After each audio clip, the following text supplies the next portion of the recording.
said I got to say something, baby, hand me the mic. I said I got to say something, better hand me the mic. Somebody hand me a mic. Cause I got to say something, so just hand me a mic. When I need to say something, better hand me the mic. I said I got to say something, better hand me the mic. Are we rolling, Ron? We are rolling, sir. We are rolling. Ladies and gentlemen, welcome back, people like us, and you're in for a treat. Today's guest has pretty much done it all, from football trials back in the 60s to running businesses, bouncing back after setbacks, and even moving into acting. These days, he runs the Acting Hub for kids, and he's got a short film and book on the way. Yeah, that's totally right. Yeah, that's great. We are honoured to be joined today by Mr. Gordon Ace Hindson. Cheers, guys. I think an ovation. I think I'm honoured to be here with you two guys. You're legends. Well, thank you for talking with people like us. Yeah. As I was just saying before, mate, this is one of those moments where it's definitely like you do look at yourself a bit, and you must have thought this is well, Ron. Yeah. Reading this through, you're thinking, we probably need to get a wriggle on here. Well, Was it boring? No. I didn't know what to expect. We get guests on sometimes, and there's a few notes, and I can digest it in 10 minutes. And I went through this morning, and I was like, right, this is a busy guy. This guy. That's what I realised. Maybe he's too busy. Yeah. He's too busy. When I messaged him, and I was like, give us a few pointers, and then we'll do our own research and we'll let the conversation flow. There was like two screenshots, but then he sent me another two screenshots for a subcategory of 1 point, and I was like, wow, okay, sorry, this is this is. I was like, stuff. you've done a lot, sir. But it's podcast gold. Is what it is. Yes. We appreciate everybody that comes on, but sometimes it's like we got to drag this out for an hour and a half. Yeah. Sometimes, and like when you get Gordon on, you're like, easy work. Yeah. Easy work. Great. We've got an hour and a half here. Easy. Yeah. Right, mate. Well, listen. As I say, thank you for talking to people like us. Brilliant. Let's start. You give us a sneak preview there. I guess a lot of what you were saying there is towards the present. Is like the end of the story, really, of this. It is. Again, I started 12 years ago, and a friend of mine, we were in the pub having a drink, and he just said, "Why don't you become an extra on the television sets?" How did you even start that, though? Well, he did it. So I was sort of having a drink with him, and he was an extra on the television sets. I said, "Why don't you come on the television sets with me?" I said, what do you do? Well, I said, you just hang around for 10 hours. He said, you get 3 meals a day and you get paid. Well, I thought, that sounds easy enough. So I said, so what do I do? He said, hey, there's the name of an agent. Go to Newcastle and sign yourself up with an agent. So I went to Newcastle and I went to, it was Janet Plater Management, and took photographs, and then they signed me up. Went back home and they said, right, we'll get in touch with you. I'm thinking, oh, okay. I'm sitting 2 weeks later, having my breakfast in my dressing gown, 10 o'clock, and phone rings. Gordon, can you be down Leeds for 11 o'clock for a fitting? I said, it's 10 o'clock now. He says, well, get your skates on, get yourself down. So I drove down to Leeds, and I remember getting there for about 11:30. And I walked in, and there was 2 old people sitting. I know it sounds silly, but maybe my age, saying 2 old people. And they said to me, have you come to be an extra? I said, yeah, it's my first time. And they said, it's not a glamorous life, And I thought, wait, hold on. You hang around for 10 hours sitting till you're called. Sounds all right to me. You're getting 3 meals a day and you're getting paid for it. I thought, that sounds a bloody good life to me. It does to me. Anyhow, I'll never forget them words, because them words stick with me all the time I've been doing work. He said, because I got the call to be at Bamborough for 6 o'clock in the morning in the middle of February. And for me to get to Bamborough meant that I had to get up at 4 o'clock in the morning and drive to Bamborough. When I got there to get fitted, it was for a television programme called Jonathan Strange and Mr. Norrell. Mm-hmm. And they fitted me in a leather diving suit. Right. So tight you could hardly get it on. They were lifting it up to try and get it over me and everything. Then I had to wear this fisherman's outfit. And I spent 12 hours in the sea at Bamborough in the middle of February. And I have never been so cold in my life. What was the part? The part was a fisherman. So I had to play fisherman. So me and my friend, we spent 12 hours in the water. Right. In February, mind, at Bamburgh, beautiful scenery on the beach, overlooking the castle. It was absolutely gorgeous scenery. But So they were just doing shoot after shoot after take after Shoot take. after shoot. But you had to stay on your mark, which was the sea. Yeah. the thing is, I didn't have no breakfast, no dinner, no tea, no drinks, because if I had to go to the toilet, there was no way could I have getting this suit off No. to get it back on. So the whole day, I didn't have no food. Would they have fed you? Oh, they did. They did? I didn't want to eat it in case I had to go to the toilet. I know it sounds daft. If I had to go to the toilet, I could not get this wetsuit back on. Right. So I thought, just don't have nothing to eat. Then you're not going, oh, yes, they fed me. They were saying, why not getting your dinner? I'm saying, because I won't get this suit off. And at the end of 12 hours, I've never felt so cold in my life. And this guy said to me, he said, did you enjoy that today? I said, no, I hated every minute. And I said, I'll tell you what, I won't be back. He said, you're joking? I said, no way am I coming back to stand in here. I don't care how much money you pay me. It was bloody freezing. And that was your intro. That was my intro. That'd be where my relationship with that job started and ended, I think. Yeah. Well, he did say, look, he said, mate, he said, all jobs aren't like this. Anyhow, the next one, I was on Vera, and it was lovely. It was sunshine. We was lying on the grass. We were getting fed, and that really put my mind at rest that, yeah, I quite enjoy this, you know. Who'd you play in Vera? The reason I ask is my nana, bless her, I go around every Sunday, and you know she's a few marbles short now, but Vera, that's the catchphrase. Like my nana doesn't know it's a catchphrase, but I walk in, Vera's on, but that line, Vera's on, Vera. It's not. Sometimes it's not on. The telly's off. Do you know what I mean? Yeah. But Vera's on. She loves Vera. She loves Vera. I played her a striking minor. A striking man. And I remember the day because I knew who the killer was. Right. So obviously when it came on the telly, I'm watching it with my wife, and I said, that policeman's the killer. She said, how do you know? I said, because I was on the bloody thing. That's how I know. And it was. And when you say minor, you mean a coal man or a young person? an older one, striking minor. You guys are probably too young to remember the striking minors. When I heard you say striking minor, I was like, what, like a good-looking kid? No. That's what I thought. Yeah, and I was right. thinking, how do you pull that off? Good makeup, like. Them days, them days have gone. You mean like a minor on strike, right? Yeah. Yeah. It was really good. Same as George Gently. They were all took in the, George Gently was more of a 70s thing. It was more or less took in my era. So, I loved George Gently. It was really good. Martin, Sean Lee, Ingleby. They are really lovely people. I'll tell you what, Gordon, right? There's a lot of this acting stuff, right? And I do, because some of these like names that I'm hearing here, like you say, Adolescence you've mentioned, like in these notes is like words like Peaky Blinder, and some I watched, which was the Abdul one. What's that called again? Victoria and Abdul, yeah, with Judi Dench. Like these are quite big things, but before we do that, right, let's find out a little bit about like how you got here. Like, who is Gordon? Like, where did this all start? Where are you from? Well, I don't really know, actually. I'm just an ordinary lad from Fishburn. So you're from Fishburn? Yeah. So am I notes correct that you grew up in Fishburn, but you actually had football trials? Yeah, I was 1969. I was a Chelsea schoolboy. Chelsea schoolboy. How does a lad from Fishburn end up?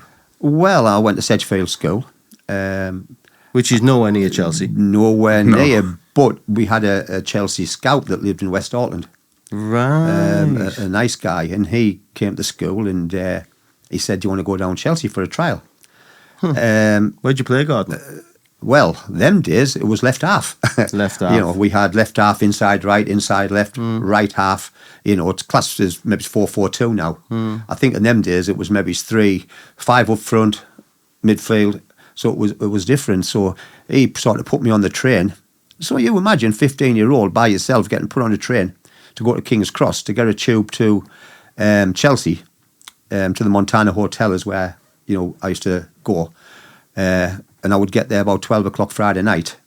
At 15-year-old, I mean, you probably wouldn't do it with kids nowadays. No, that young. You wouldn't. And then we'd train on the Saturday and the Sunday, and I loved it. It was really good. And then I also had, when I got released by Chelsea, I think I was 16, and I didn't really have no qualifications because all I did was want to play football. So I ended up with trials at Derby and Middlesbrough, which didn't really happen. And then I need to look for a job. So my father said, well, what are you going to do now? And I said, I haven't got a clue, Dad, because I haven't got no qualifications. I don't really know what I want to do. All I've ever done was play football. And he said to me, right, go up the hospital. Them days we had a big mental hospital at Sedgefield. And say my mate, he's a nursing officer, and he'll give you a job as a nurse. That's how easy it was in them days, back in 1970 to get no a job. training or nothing. Just turn up. I was classed. Yeah, I turned up, and it was a little guy, Ginger Anderson, you call him. Never forget him. Right. I keep getting on to his daughter about this story, and I walked in, and he had this fag in his gob, and he's smoking away, because them days you did. Yeah. And he says, "You Tommy's lad?" And I said, "Aye." He says, "Are you a good footballer?" I said, "Yeah, I'm all right. Play for the hospital football team, and you can start work on Monday as a cadet nurse." And that's how I became a cadet nurse. So you went to college twice a week, and you worked in the departments 3 days a week. What is a cadet nurse? Is that the same thing as like a porter? No, cadet nurses, you train for 2 years before you become a student nurse. Right. Then when you become a student nurse, you train for 3 years on the wards before you become an RMN. That's right. Nowadays, I think nurses, you've got to go to uni and have a degree. Do you? Yeah, nowadays it's all changed. There's no such things as cadet nurses. So when you say a mental hospital, you mean what it sounds like? A place for people Yeah, it was who were, probably the second biggest one in England. and they were considered like mentally unwell. Yeah, yeah. Right. I mean, a lot of them were born there. Really? Because, if you were, I take it, if you were a young girl of 15 that was pregnant, you actually got put into a mental hospital. How long did you work there for? I only worked 3 or 4 years there. You must have seen some stuff though. I loved it. And I think, you always look back at your life and you think of all the mistakes you've made. That's the one that I should have stuck. I should have stopped as a nurse. Really? Yeah, I really always look back and think, you should have stuck as a nurse, right? But I was one of these, I get impatient, I like to move around and get different jobs. Kieran won't remember Winterton, his mum will. It was a massive, because it's the net park now. And I knew it when it was shut. Yeah, and it was good. You had patients that had been in there all their life. Born there, literally. Yeah, and I actually loved that job. I was quite frightened of the female patients. They were quite evil. But the men, and when you look at the history, I had to do a case history on one of my patients, and he was a public headmaster in a school in London. And he was in charge of that public school. And he just lost it. Just cracked. Just cracked, yeah. And it was, there was one day, he had a cigarette in his hand, and next thing we knew, he was in flames. And he wasn't shouting, he wasn't crying, he just stopped there, and he was in flames. Obviously, we got them out and got him treated. And, you had all sorts of cases in there. It was so interesting, it was unreal. Were them patients like, sorry to interrupt, were them patients like, they're like against the will, I guess? Were they like imprisoned there? I think some could have been. I don't really know. I mean, I think some could have been. Yeah. A lot of people just overworked and they just want to go there for a rest. But Winterton was a fantastic place. It should never, ever have shut because it gave you a bit of, I don't know, something to do. We had the gardens there, so we'd have a garden crew. We'd have a gym there. We'd have all sorts there that the patients could do. We had canteens there for the patients. We had restaurants there for the staff. We had a staff club. We had football. We had cricket. We had tennis. The patients all had something to do. And it was a shame when it closed down, actually. Is it knocked down now then? Yeah, it's a big net park. What's a net park? It's like a factory units, really. Is just posh factory units where they do all sorts. There was a lot of these kicking about, wasn't there? There was... some of them have pretty like horrific stories. Yeah. Like some of them, like that looks like the stereotypical. Like you can almost imagine like a documentary being made on it about the horrific things that happened at such and such. Yeah. But you were never witness to any of that, no? No, it's got a lot of history. I mean, yeah, I've walked in wards when it's been a cold morning back in the early 70s where patients have actually died, and you've got to get them all wrapped up with it and things like that. And we've seen sort of autopsies and things. But it was such a fantastic place, and it's one place, it just saddens when they knocked it down. But you have fond memories of it, though. I loved it. I should. When I look back at my life, it's one thing which I wished I'd never left. Really? I wish I'd stopped there. Why is that? Why do you feel like you should have? Do you know stuck what in? it is? This might sound. I think at the time I was young, and I was playing football still, sort of whether it was Northern League, and like every young lad at my age, you had a girlfriend, and you were stuck working 2 till 10 on the weekends. Right. And while all your mates were going out on a Saturday night, and Friday night, you were having to go and do night shift. And probably the biggest issue was money, because at the end of the day, when I left, I was on maybe £13 a week, which is the equivalent to. Well, in them days, if you think, put like this, I was on £13 a week, and then I moved to a job in a factory on £40 a week. Right. So that was a massive, massive jump. A massive jump. So it's underpaid then and underpaid now, you would say. Yep. That profession. A long way better now. But still underpaid. Nurses are well underpaid. Was £40 a week was that like a phenomenally big wage, or was it just like a working man's wage? Well, in them days, you've got to realise that you had to hand over half to your parents for board. Right. So your £40 a week was only £20 a week. So when you were only getting £13 a week, you were only getting £6.50 a week. Bloody hell. Because my mum took half, which we, in them days, you just automatically give them for your board and lodgings. Nowadays, I don't think kids pay. I don't think they do. Yeah, I don't think they paid. My 3 never did. You paying board, Ron? I am. Yeah. You paying? Is Tracy taking board off you? She is, yeah. I tell you what, But it's not 50% though. No, it's not. It's It's a token gesture. Mine is quite generous from our Tracy, Yeah. So it was always 50%. So you're on £13. But remember, petrol was only 35 pence a gallon in them days. Yeah. Different world, wasn't it? Yeah, my first car was 30 quid. There you go. So it's 2 weeks' wage nearly. Yeah. 2 weeks' wages. So you did all right. Yeah. So different world, innit? But again, like fond memories. But in the end, you had to jack it in, right? I didn't have to. But you did. But I did. And don't get me wrong, I said this to my wife the other day, I always think that life is about a jigsaw. So you got one piece there, then when you've done that piece, the next one fits. So when I left sort of Winterton to go to Smart and Brown's, I met a lot of good people there. And I learned to play bass guitar. Right. And then people I worked with, we'd jump in the car, and every weekend we'd go to Blackpool. And we'd sleep in the car. When I was in Blackpool, I met a good friend who I was playing football with years ago.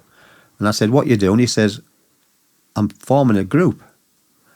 I said, "Well, I play bass guitar." And he says, "Well, why don't you join?" And I joined that group. Right. And then we went round the workingmen clubs. And eventually I met my wife in the workmen's club. And then we've been together 50 years with 3 kids and 6 grandkids. What kind of music did you play? We played Led Zeppelin, Wishbone Ash. You did like rock, heavy, like copies of other songs. Yeah. Do you have your own songs? Yeah, we had quite a few of our own songs. Yeah. And where did you like tour play? Was it just Northeast or? Well, back in the 70s, you had Clubland. You have a little bit of it now, not as much. You have sort of Fishburn Club, Kieran probably goes, but every village had a workman's club. Some had 2, so your agents would send you out to a different club every week, and you were paid by the club. Oh yeah. Oh, you get great money. You get at least 30 quid a night. Because if you say this now, you'd think, well, there must be dire gigs, but it was different then. Yeah. Because all working men spent their evenings in the working man's clubs. It's packed. You'd have to queue outside to get in. Right. And that was every night. And that's just in like local villages, just all in the northeast. Every village had a workman's club. I remember getting. I went down Manchester for a fitting for Peaky Blinders. And this young girl, she was sorting me out with all the uniform and things like that. And she said to me, "I bet you couldn't afford to go out in your day, could you?" I said, "You're joking, aren't you?" I said, "We're out every night. We didn't stop in." No. You know, we worked from 7:30 till 4:00 in the factory, went home, your mum had your tea, you had a quick wash, then you were out to the club. And in my case, it would get the van from Grayson's, because Grayson's would rent us the van, put the gear in, and drive to where we were playing. You know, and Clubland was brilliant. And I hear the stories of like my dad and my mum. They're in like the 60s and stuff, and they do tell me that the world was very different when they were like late teens, early 20s. Where if you said now, like, oh, you go out on a Tuesday, Wednesday, Thursday, Friday, Saturday, like night, you'd be like, that's a problem. But back then, that wasn't a problem, and that was perfectly normal for people to do that all the time, because there was no internet. There was no mobile phones, and that's how people connected. Yeah. And, you know, there is the whole, you know, conversation of whether that was better or not. I'm sure it was worse for your health. Well, you know, but people sit in, they were more active then. So, you know, it's a double-edged sword, isn't it? But that's how you met people. That's how you know, socialised. Yeah. You didn't just WhatsApp people. No, it was different. Was great. You know, I mean, my grandson, he's 13 the other week, and he was talking to me and my wife, and he said, "Grandad, you walk 1/4 mile to ring me grandma." I said, "Yeah." He said, "We had to go to the phone box. And if there's anybody in that phone box, we had to stand outside and wait." Oh, that must have been enough in your day. But it wasn't.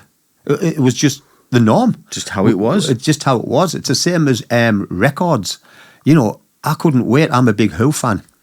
And I couldn't wait for like the Who to bring a single out, to get the bus to go to Stockton, to listen to it in the booth, to buy it, where now you just go on Spotify?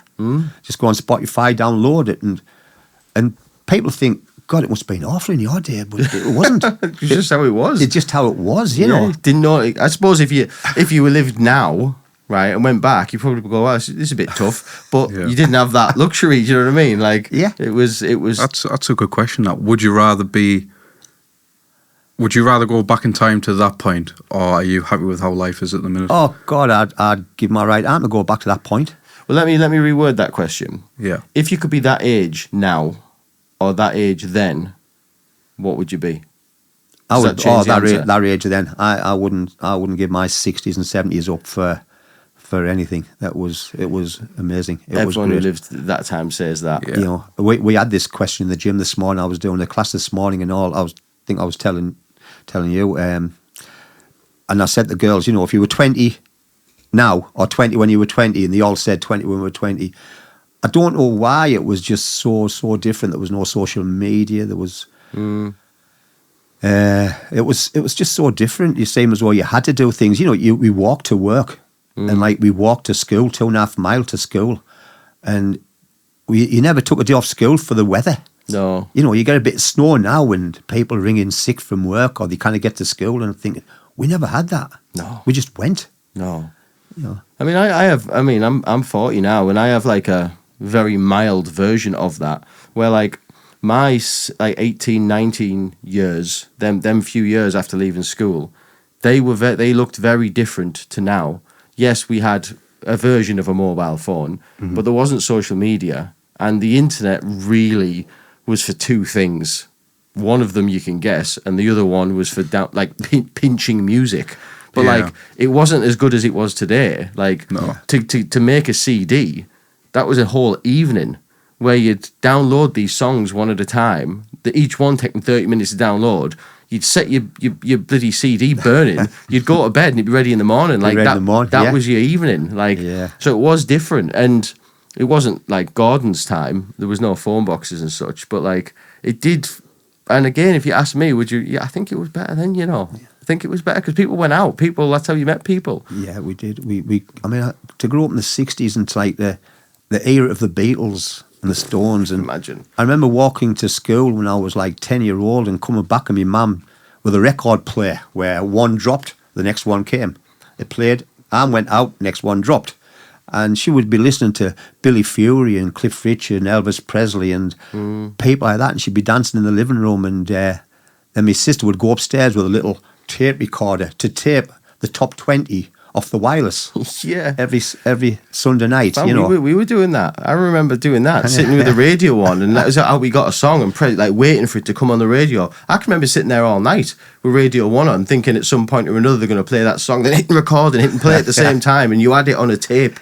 You had it like literally. That was how you listened to your music on a tape. It was class. It was great memories. You know, wake up. Oh, Cassius Clay's just beat Sonny Liston for the World Championship.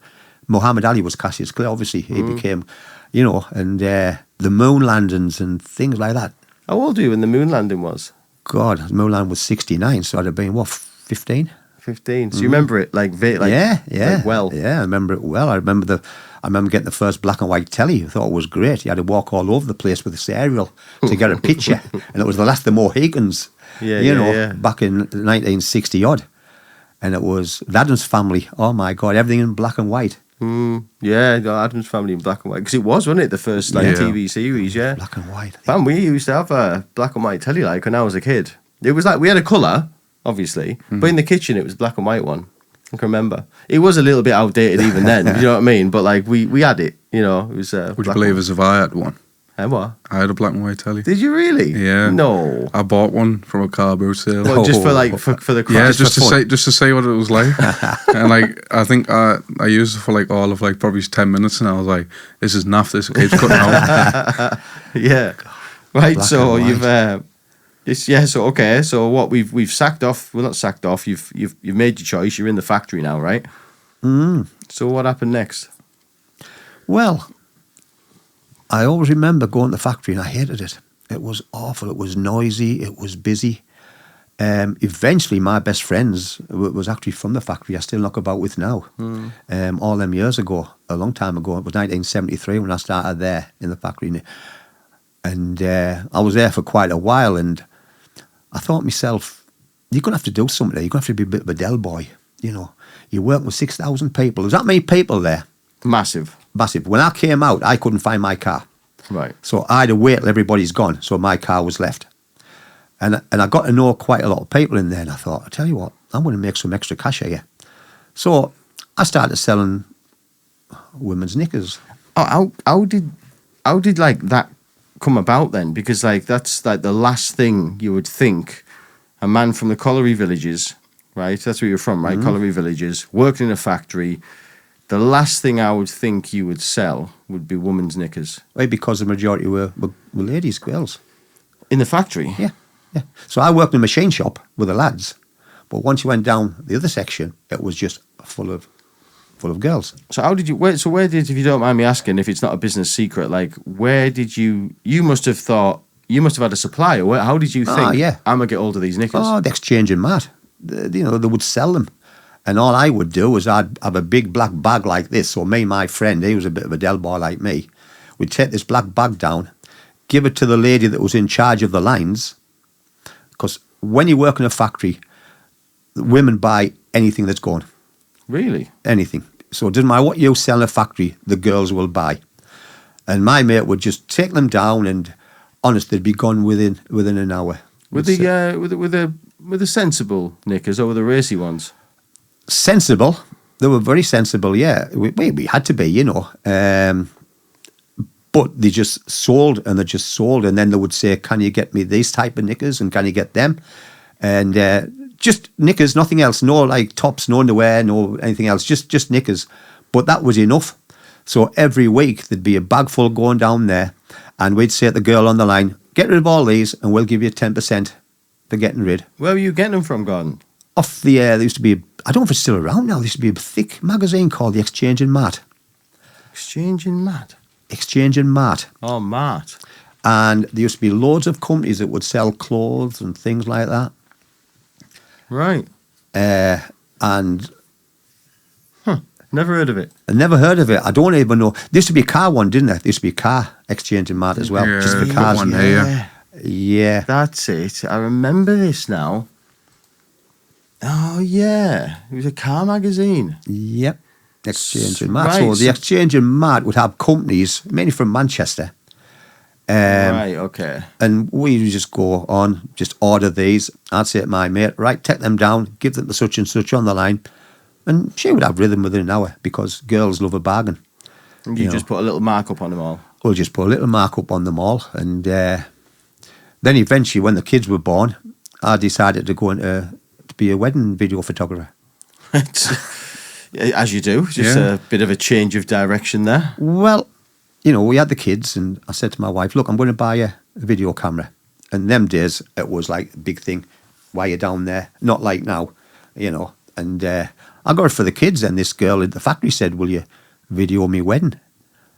And I thought, I don't really know what to do. She said, well, tell you what I'll do. I'll give you my sisters to have a look at, and if you can do that. And then it got to the stage where for 30 odd years, I was a wedding video photographer. You know, you just mentioned, because obviously I'm miles out of touch with this. You know, my first memory of camcorders, they were bigger, like camcorders. They were like, you know, like a box, say, so big. They were quite chunky. Oh, they were huge. But they had a battery on them. Yeah. But you said yours had a wire. Yeah. So, wedding photographer, wire, plug. How's that work? Right. So your camera, and you had a big wire that took it to where the tape was. So you had a big unit there where the tape was. So your battery, if I remember right, was on that part. Got you, went in right. there. Okay. And it worked by battery. And the use lasted for about an hour. Right. I mean, they were a nightmare because you were forever, you know, if you're halfway in a church service and your battery's flashing low and you think, oh my God, at least last till the vows is finished. Yeah. You know, and I think, oh Jesus, please carry on, don't go dead yet. But no, I had quite a lot of weddings to do. So how was it like? Were you like booked up a lot of weekends? And Oh stuff, yeah, I bought 2 wedding cars in the end. No way. Yeah, I got two Mercedes wedding cars, so I had a proper little wedding car video business. Yeah, Right. It was quite. So it wasn't just a hobby; it was a full-on. It was a full-time job then. It wasn't a full-time job. I still had me job at the factory. It was a tiring job because you're out all day on a Saturday. You know, and obviously you've got to pay your tax and everything on the extra what you make. That's why I'm sort of I'm still classed as self-employed. Was it like editing of the video as well? Oh God, yeah, I had a little editing, not like what you guys use now. Well, Ron uses. I don't. Or what he uses now. I wouldn't have a clue. And one of the reasons I packed in because they were long days. I did enough. I just thought it was the time to. But people now, weddings, they do these bloody big drones and things like that, and I just couldn't be chilled anymore. Did you ever balls up somene's wedding video? Oh, yeah. Did you? Yeah, without a doubt, yeah. What happened? Go on, tell us. I had one came out in black and white. God. And just pretend it was the 20s. You know? And there was one, it was my son's, I hope he's not listening, I hope it was my son's best mate. And for some reason, the beginning came out and the end came out, but the middle didn't. And that's when I thought, tell you what, about time you were. Then you had a wedding car that conked out halfway in a wedding. Oh, no. with the people in it? Oh, no. Yeah. So I thought, I can't do all this stress. There's a lot of pressure on the whole wedding setup, innit? Because you think, like, everything you might has do to one go every perfect. week. You might do one every weekend, but for that one you're doing, that's their big day. That's their big day. And you know, I know. you know, there's some stories about some ladies and probably some men too, but they don't want that messed up. No, they don't. No, I tell you no. what, you can do a 3-hour video, and if you've missed that little 5 minutes, what they wanted out that 3 hours, you know, they can be furious a little bit. Yeah, I mean, I did one with a photographer from Spennymoor, a nice lad, and them days he used to take the photographs and put the things in the post to get sent away, and he put them all in the post, and these young ones had put a firebomb in the post. Oh no! You know, so they got nothing, you know, and it can be quite stressful. I mean, my best friend, he still does them, John. He still does his wedding, and I keep saying to me, "It's about time you were packing in," you know. But he loves it. But strange because now you've got all these drones, and you've got all these posh cameras, and you get a 12-minute wedding video. I'm thinking. So my son got married, and he put his video on, whatever, YouTube. I said, "Where's the rest?" He said, "That's it." So I paid £1,200 for that. I said, "You joking?" I said, "It's only 12 minutes. I said, "Where's the vows? Where's my speech at the wedding?" "Oh, I don't get that, Dad." He said, "You get 12 minutes.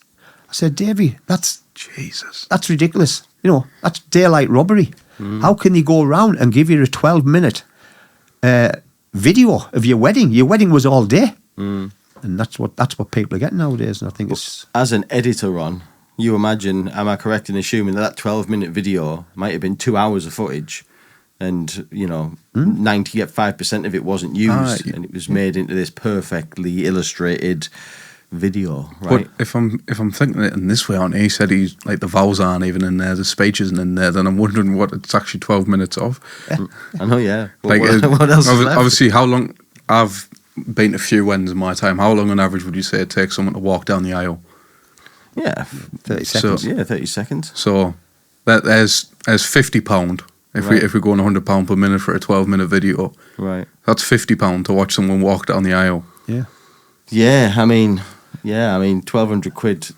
You know, I've known them be more than that. You know, for a wedding photographer. I can believe it. Yeah. I've heard thousands and stuff. I suppose it depends how good your reputation is and how much you charge, I suppose. I just think if you're going to do 2 hours, give them 2 hours. You know, give them the crowd talking, give them, you know, the little bridesmaids running about and things like that. Why cut it down to 12 minutes? Yeah, I think the pressure on it, I think in doing it, my nerves would be bad because I would be just paranoid thinking if I mess this up.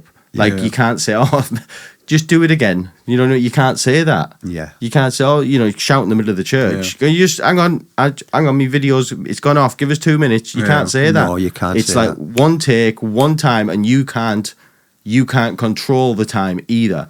Like, if it was the other way around, right, and you only got one take, but you got to dictate, right, don't go down the aisle yet, wait, right, go. If you could orchestrate it, it'd still be hard, but it'd be a little bit easier. But like you're on the back foot twice. Yeah. One take, one time, but not your time. Oh, you've got to be one step ahead all the time, right? Yeah, but remember you're dealing with vicars, and vicars don't let you stop them coming down the aisle and things like that. Vicars tell you where to stand, what not to do. Yeah. You know, vicars, they've got a job to do, but sometimes the lot themselves, they don't. A lot of vicars won't even let you video the vows. Really? Yeah. You know, so you can get married and have no vows at all. 90% are good, but you'll always get the odd one that's a bit naughty, and he won't stop anything if you've made a cock up. You know, you kind of do it again. So, but you know, I had a good time. I quite enjoyed it. I did it for a lot of people. We had 2 on you being framed because the bride fell over coming out into a rose bush with all the mud, and and one bride fell over on her first dance, so she got 250 quid for it. Yeah, I suppose a little bit of a reimbursement for the video. video. Yeah. I've had fathers in the car who said the daughters, look, I'll give you anything you want, just don't marry him, and things like that. You know, imagine. At that moment where, like, if anyone's got any reasons why they shouldn't be married, people stand up, damn right, you know. Or you walk in the bedroom at the beginning of the wedding, and the bride standing there with the skimpies of underwear on. Oh dear! And that's how they want to start their video. Right. And then one photographer looked at me, and I said, "Just got to do it, haven't you?" You know, but that's what. It's a tough job. It's a very tough job. It's a tough job. We do what we got to do, you know. Yeah. But like you say, you've got batteries on these things. It might be different now, I think. But even tapes. Tapes were like an hour because you went to a different type of format. And if you think that tape's going to run out just as he's starting his speech, what are you going to do? But, speak quick. It got to me in the end. That's why I packed in. I thought, you know what? It's time you packed in. It sounds hard. I mean, you're in a line of work where you've got to be shit hot with a group of perfectionists around you. Basically, everything has to go perfect in their eyes, and if you're not getting that, I had one that didn't come out at all, and I spent all day there because it was a big 3-hour tape. Yeah, and in them days you couldn't play back to see if it was all right. You just had to hope that when you got in, you put it on the video, it played. And I had one that didn't come out at all. It was a Scotch tape, and the tape was actually put the wrong way. And to tell a bride that she's got no wedding video is hard. So when did so you jacked it in after how long were you doing it? 30 years. 30 odd years, yeah. Well, okay. Well, it's somewhere in amongst this, some various other things happened, right? You've owned pubs, you've had a tanning shop, you've etc. Where do all these fit in? Was this going on at the same time? Yeah, we opened Pleasures. I don't know what year we opened Pleasures. We had 3 tanning units in there, but that was when tanning units first came out. Lie down ones? No, standing up ones. First standing up ones. First standing up ones. And they were expensive at the time. You charge £3 a minute. £3 a minute? Where now you can probably get 9 minutes for £3. I don't know how they work now, tanning units. A lot of people do block bookings, don't they? Do block bookings, I wouldn't know. I've never been on one. Be not. Yeah, right. And we opened Pleasures, me and a friend of mine, and It did okay, but we were the first ones to open on the high street, and before you knew it, within 6 months there was 6 opened up. So I said to my friend, I want to do something different. Did you want to buy me out? And he did. He bought me out, and I don't know what he's doing now. We lost touch, and with the money I got from there, I opened Jim's Fitness Suite. Right. So I opened a gym. Where was the gym at? In Fishburn. In Fishburn. The old school. So, that must have took some investment, because you had equipment, right? Yeah. Yeah. I mean, as somebody who goes to the gym, I've dreamed before. Mm-hmm. And, I've Googled, how much one piece of equipment costs. It's expensive. And very quickly put my dream to bed there and then, because you think, because you're going to need, $100,000 more than that. Oh, yeah. What I did, the money I had wasn't much, but I just bought reconditioned. Reconditioned. So when it was finished in one gym, the leisure centre might have been finished, I got in touch with they became my friends in the end, from North Shields, and they would go around, and when gyms had shut down, they would take all the equipment, refurbish it, and sell it on to the likes of me. So I quite a well established little gym up there. Right. How many members did you have in his heyday? In his heyday, maybe a couple hundred. But for a little village, that wasn't bad at all. It wasn't too bad, Paying the bills. It did. It did for a few years. Then I just wanted to try something different. So that seems to be the story, doesn't it? That's the story, yeah. So I thought, right, I wanted to do exercise in the community outside, such as boot camps and PTs outside, and it was all right. It went all right, and but then I don't know what. I just decided to take a pub on. The pub with a nightclub. I like this. I like you, Gordon. I like you. I've met people like you. Met people like you. They just. It's like I used to know this person, and they had it was like a 2-year rule. So they were only 30s then, so they didn't have that much of a story. But if you went back over the life, they'd done everything, got very good at it, then sacked it off, and then started something completely different. Yeah. Got very good at it, sacked it off, and it was I don't know, I think that they are I think you are a breed of people. Yeah. These people who do this. I like to call them Swiss Army knives, me. Yeah. Just a bit of everything. Yeah. I'm never sure whether it's a good thing or a bad, because for me, I've done my job now, what I do, for 17 years, and I still don't consider myself amazing at it. I'm competent. Yeah. But it took me ages to get competent. So I'm always scared, because I always think, well, it took me forever to be able to do this. To do it, yeah. Yeah. I've always, in everything I've done, I've always kept my PTs up. Right. So I've always had the fallback of working for a fantastic place, Atom Health and Fitness at Wynyard. It's a fantastic gym, and Phil, who owns it, he sort of looked after me. Because, when I did go bankrupt with the second pub, it was hard, because you look at yourself, you think, Jesus, you're 60-year-old here, you've gone bankrupt. What, and you class yourself as a failure. I know a lot of people do it for fun, going bankrupt, and that's them. With me, I thought, hold on, you've done all this, but you have failed on this one, and that hurt more than anything. What was it that led to that then? Because you had these two pubs. Obviously it failed. What happened? The time with the Black Bull. This is the second pub. This is the first one. The first one. At Ferry Hill. It just wasn't to be. Then when the Black Line come up with Sedgefield, me being more of a Sedgefield lad, I thought, that's a good village. That's a good pub. Sedgefield is, yeah. Yeah. But it was a very, very run-down pub. I can remember, I'm from Darlington, which is bigger than Sedgefield. Yeah. And we all went to college in this place in Aycliffe, Southwest Durham Training it was called.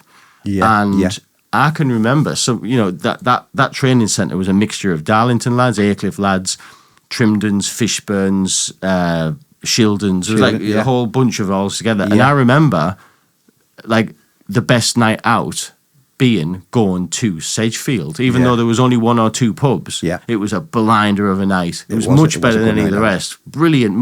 I've never laughed so much in my life. Is that what it is? That pub there? That's the Black Lion. It's got the corner ones. It's actually friends of mine have just took it over. And what years did you have that going? And from about 2010 to maybe 2014, 15. I can't quite remember. I just missed you. So that's where that was one of the ones we went to. And the good thing is, it's corner house. It was horrible, the corner house. We're a horrible colour. It's now going back to the Black Lion. Right. Is it? Yeah, so it went to Little Sicily, Yeah. and now my friends have just bought it and took it over, and it's now going back to the Black Lion. Right. I mean, all them rooms at the top, they all just derelict. Are they? You don't see that part of it, you know. No. And I met with the guy from the brewery, and you know, I said, look, you know, I'll pull this round, and I did actually for a year. I did really well. But breweries, you know, when they think you're doing well, they increase their rents, and that's what killed you in the end. Is that what it was? The increase of the bills, basically. Right. Right. Okay.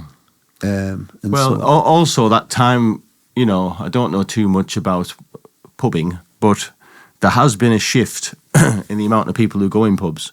Yeah. That is definitely a fact. Like, you go back 30 years ago, a lot more people went to pubs than they do now. And that could probably have played a part. I imagine, you know, clientele must have decreased as opposed to increased. It did. I think after the first 18 months, I think I was a bit naive.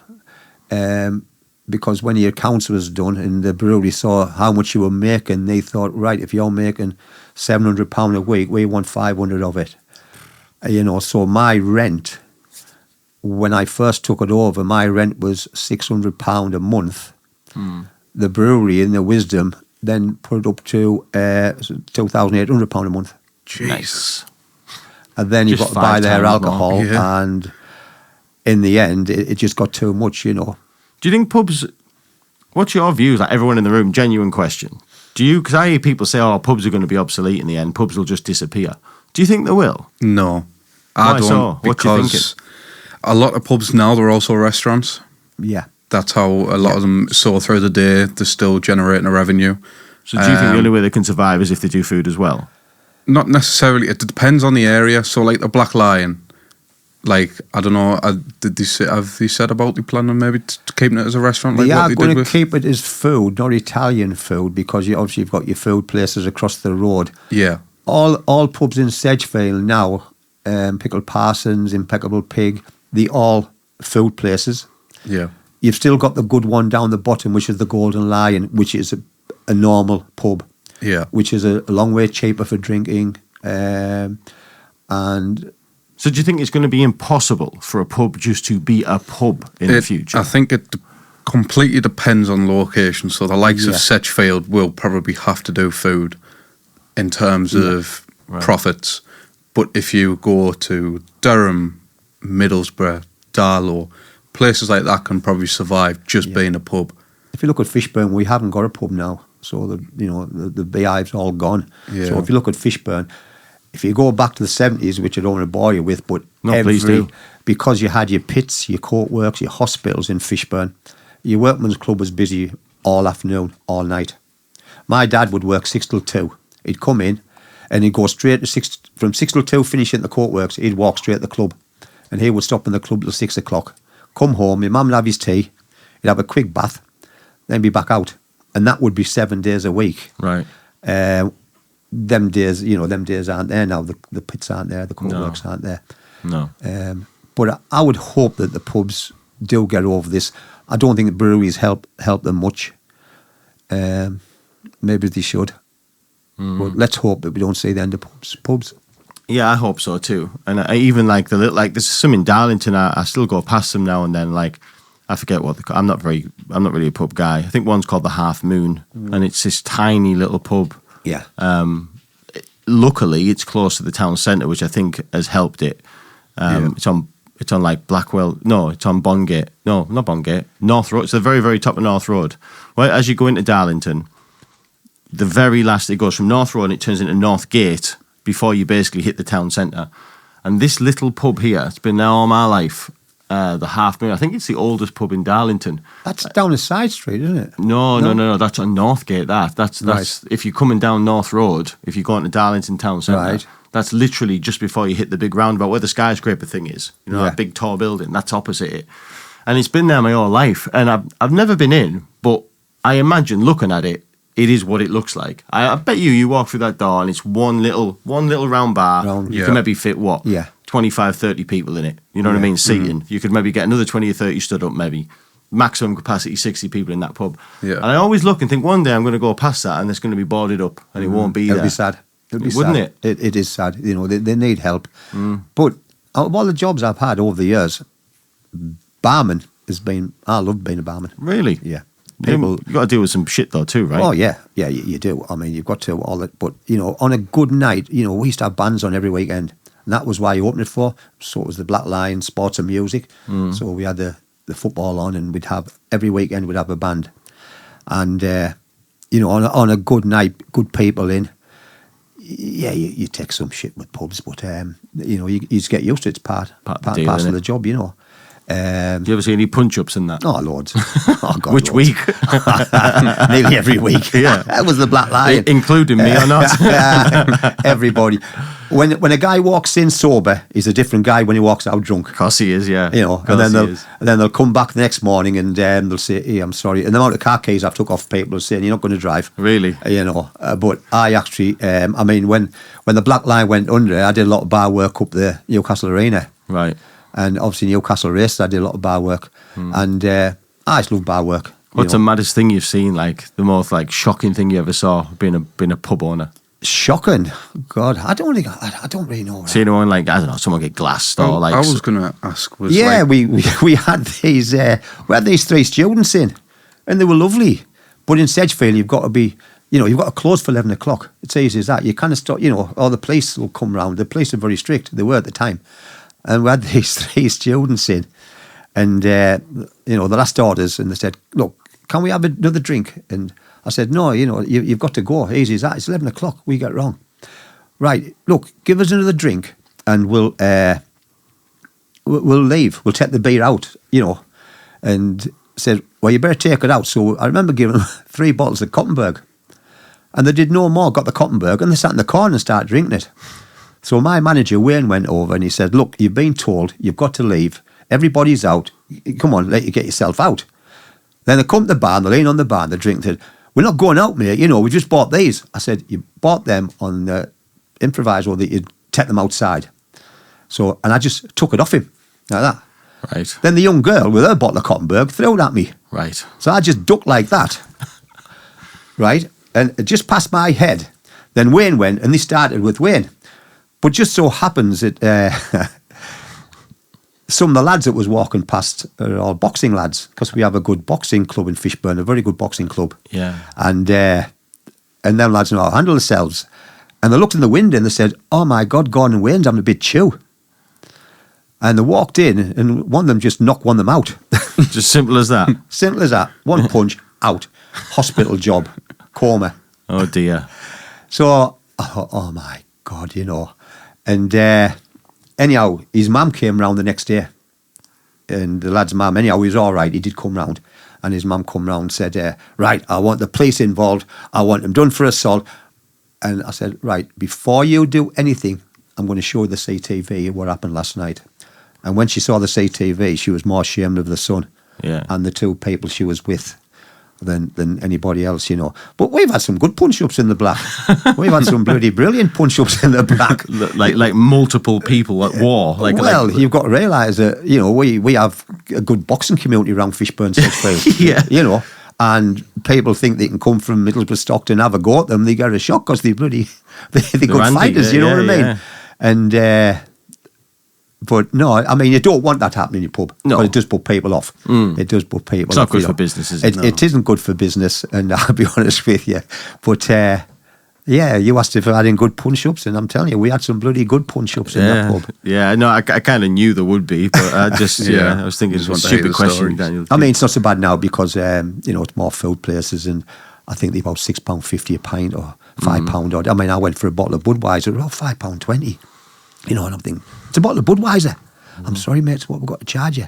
Bloody hell, man, I've just come back from Benidorm, I'll get 5 bottles for like €10, you know, and... yeah, no, it's mental. That's It is why- mental. That's why I go to workmen's clubs now. Of course you do. Yeah. Of course you Fishburn do. and Coxer. Fishburn are a good club. They do try the best. It's a big club. It's been around a lot of years, and it's got a good history. So what happened then? So, okay, the SHIT hit the fan. We're still on the first pub, right? Oh, the second pub now. Second pub. So the second pub, but then it went tits up for various reasons. Yeah. You know, whether it be brewery, whether it be clientele, whatever. Yeah. Okay, game over. Well, I always think, you went bankrupt. You can point fingers at you, but at the end of the day, you point your finger at yourself. Of course you do. So I didn't think, all right, the brewery, they didn't have to put me rent up that much, or they didn't have to charge for beer. But at the end of the day, it was me. I should have sorted that out. You don't get to pick the music, you just get to pick the dance. Exactly. You know? Yeah, it's like football managers nowadays. You've got 2 games and you're out if you don't pull it round. Mm-hmm. But we had some good times in that pub. We had some good times. We really did. Halloween, Christmas, New Year's Day was always chocker. We had some, and it was, to be fair, 6 hours behind a busy bar is hard work. Oh, aye. It's harder than working in a gym, I'll tell you. I imagine. And so, no, it was a friend of mine. He'd had the bottom pub, and he said, how's it going? I said, to be quite honest, Graham, I can't make $3,000 a week, because that's what you had to make in a little village pub, and you couldn't do it, just to break even. That was without my wage. I said, just go bankrupt. He said, that's what I've done. He said, it's easy. And it was. Easy. It was so easy. Sometimes it is. It sounds like such a scary word, doesn't it? Like when you hear the word bankrupt, and there's like, of course, there'll be like, you feel some shame and some stigma, and like, oh, it sounds like failure and stuff like this. And you hear stories, I'll never be able to have a bank account again. But I know people who've gone bankrupt, and most of them will probably say it was the best thing they ever did. You just, you can wipe the slate clean sort of thing. And It gives you a second chance. Yeah. It gives you a second chance. That's why, when you've been bankrupt twice, it's bad enough. You've been bankrupt for a third time, really, you've learnt your lesson once. You've got a second chance. You really want a third chance. You know what you've done wrong, But it was scary going down the courts, with your documents for bankruptcy. It was scary. Yeah. But it's strange, because the lady behind the counter, she says, have you got your documents? I says, yeah. She said, don't worry about it. She said, do you realise how many pubs I get in here a week that are going bankrupt? She said, it's the most popular business at the minute we have in here. I said, I know, but I said, at the end of the day, I didn't want to go bankrupt. I'd rather have kept my pub and made it pay. She said, don't worry about it. She said, just go and get a seat in there. And I remember sitting in there was loads of people in for different things. And she come in, she said, the judge doesn't even want to see you. He signed your documents. Go home and enjoy the rest of your life. Right. And you're just that used to seeing them. Yeah. And I went home and obviously told my wife what went on. But then you had to go to the other people at Newcastle with all your bank statements, your bank accounts. And I remember getting the train up to there. I forgot what you call the place it was. Because they want to know just how much money you've got. Because when you've gone bankrupt, unless you're a limited company, if you're not a limited company, they want half your house. Oh, yeah. So, it's... so you weren't limited then? No, I was told by the accountant not to go limited. So a little bit of bad advice there as well. But not to worry, it's happened. And I remember walking in this place, the official receiver it was.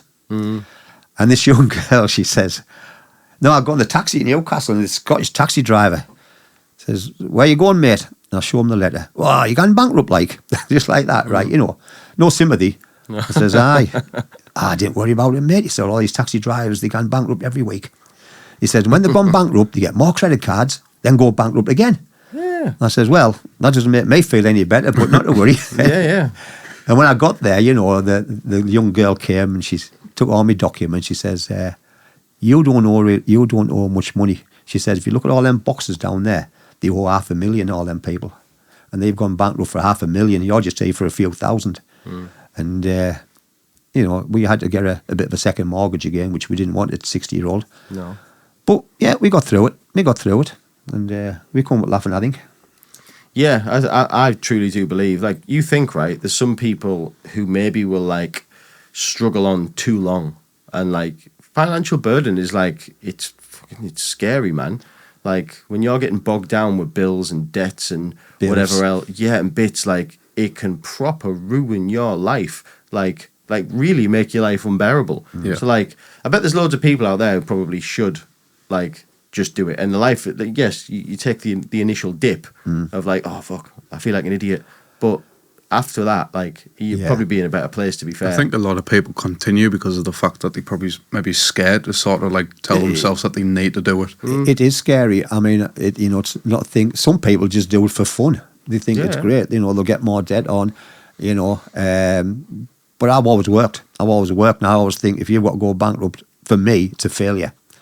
So you make sure that that does not happen again. So whatever I take on now, I just make sure that it doesn't happen again. If I thought it did, I'd just nip it in the bud. So what did you take on next after this? So there you go. You find yourself, right? Documents are signed. I had some good friends to get me over. So like I say, Phil down at him, he got me doing spinning classes, and he would pay me. And then one of the girls worked in there. She was in charge of the race course, Sedgefield. And she was also in charge of sort of Newcastle and the arena, places like that. So I just went and did bar work every week and then. Right. And I would look after the jockeys at Sedgefield races. And then, it's strange because I remember going to Newcastle Arena and Simply Red was on. Love Simply Red. Right. And I worked behind the bar with these young kids. And I said, Kieran's got no idea who Simply Red. I know. See him looking like it's strange because I said to these young kids, I'm looking forward to seeing Mick Hucknall. And they looked at me as well to think, who's Mick Hucknall? Wait, they're on tonight. Never heard of him. Now, the week after, I'd never heard, believe it or not, of Jess Glynn. Right. Oh, well, I've heard Jess Glynn, so there's one up. So when I walked in, they all said to me, I bet you're looking forward to Jess Glynn. I said, who's Jess Glynn? I'd never heard of Jess Glynn. And there was fighting all over that night. There was more trouble in the arena than in my Black Lion pub. I'm having to... All these girls, about 5 girls, just started chucking glasses about, fighting like hell. I thought to myself, people don't fight at pop concerts, do they? Do it, Jess Glynn's. So, and I said to one of the doormen, I said, did you get this often? Oh, mate, he said, you should have been here last week when Lionel Richie was on. They were fighting all over the place. I says, you're joking, you get it at football matches, but you'd never get it at bloody pop concerts. No, I said, mate, he said, they fight like bloody hell over here. Imagine. I couldn't believe it. Tear up at a concert. Yeah. When you get the sparkle, what happened? So you had to scrap it. Well, you say that. I mean, look, the new game seems to be blowing them up. You know what I mean? Like, you had that, didn't you, a few years ago? Yeah. Whose do was that again? That Ariana pretty Grande. little girl. What's her name? Ariana Grande. Ariana Grande, that's it. Yeah, I had 2 granddaughters at that concert. And I had a daughter-in-law at that concert. So that was the scariest. I knew she's a big Ariana Grande fan, our Jersey and our Jordan, and Vicky took them both to see her. And I'm watching the television, and my wife, so I'm just going in the shower, and I saw this from the arena, and I'm thinking, my granddaughters are there. Ooh. And I said, Liz, get downstairs now, and we're looking, and they said it was the speakers that blew at first, and then it realised it was a bomb, and we couldn't get in touch with her. And yeah, it's awful. Jesus. Worst day of my life, that. The worst day of my life. Yeah. And when they got home. Yeah, I bet. No, like, I can't even comprehend what that would feel like. So just to clarify, everybody all right? Yeah, they were, but 22 bands weren't. No, 22 bands weren't, but your ones were the lucky ones. You're sort of happy because someone else has lost their life. It's a weird one, isn't it? Yeah. It's a weird one. Like, you think how many situations, like, you go through the famous ones, the 9/11, the people who survived. And funnily enough, I was listening to some on YouTube this morning, went down, like you do, just video after video, and it was a 9/11 survivor. And he was in the building when the plane hit it, and he was literally saying this. Like, he was saying, like, it's so confusing because... Yes, I'm grateful to be here. And somebody else he was with, they got out together. But look, like how can you be happy? Look what I got out of. And that you think like, what is that? Survivor's guilt? Is that what that is? I just couldn't get to grips. The grown men were pushing young girls out the way to get out. That's just I just couldn't get to grips with that. Our Jordan's never been. She's 26 now. She's never been to a pop concert since. I bet she hasn't. Our Jersey, she goes every week to a pop concert. It hasn't frightened her, which I thought it would have, but she loves pop concerts. Is she? And she's just obviously getting 2 more tickets for Ariana Grande, but she goes all over. She just loves pop concerts. But yeah, that was the worst. I would say it was the worst day of my life, that. It really was. Touch wood, all right. Yeah. But yeah, no, mate, I can imagine. And like that bit in the middle where you can't contact them. No, delete. They got took in by a shopkeeper. Did they? And then they lost the way to Leeds and they had no phone signal. And, Jordan, yeah, she won't. She might eventually go to the concert. I don't know. It's put off for life. But our Jersey, she's fine. She got a bit counselling afterwards, but she's fine now. But it's awful. So yeah, mate. Well, I'm both pleased that turned out as it did, but also again, very, very sorry for anybody that was. Yeah, without a doubt. Without a doubt. Yeah, bastards. Yeah, awful people. Awful people. Yeah, just cowards. So, okay, you're now doing the thing, you're now doing this, you're doing some training, you're doing bits at concerts at Newcastle Arena, is that right? Yeah, I did all race course, then eventually I packed it all in, then I opened Small Steps in Fishburn. And that was a personal training studio. Right, okay. Mainly because I was outside doing boot camps and I was outside doing exercises, and it got to the stage where I was freezing in the winter. And I thought I need somewhere.